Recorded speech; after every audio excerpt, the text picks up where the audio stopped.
The right green. Yep, not a biggie. You know, one thing, right now we're fishing a really extensive flat. The flat actually goes out for almost probably a block and a half. And when you look at boat control for flats like this, there's a couple of different tactics that you can use depending on the baits you're fishing.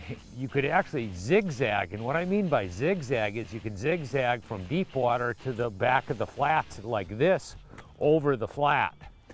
The other system that we use a lot is we'll get on a specific depth path. We'll take a 4-foot path, then we'll drop out to the next level, maybe the 8-foot path, and make another one, and then step out. The next path might be 10 or 12.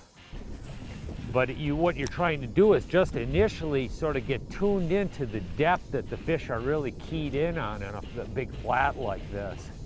You know, we covered quite a few different types of spots. We've actually fished, about 5 different flats, a couple of different inside corners, but we're gonna move out to another spot. Probably what we're gonna do is start focusing on deep water points. Right now it's actually transitional fall period right now. Water temperatures, 50 degrees. The water temperatures dropped maybe, 7, 8 degrees over the last week and a half. That could really dictate where the fish are moving to, and maybe they're actually starting to gather out on these deep water structures. But just sort of keep on working the program. Hey, for more detailed information or to purchase any products you've seen on this show, go to lindermedia.com. And thanks for watching.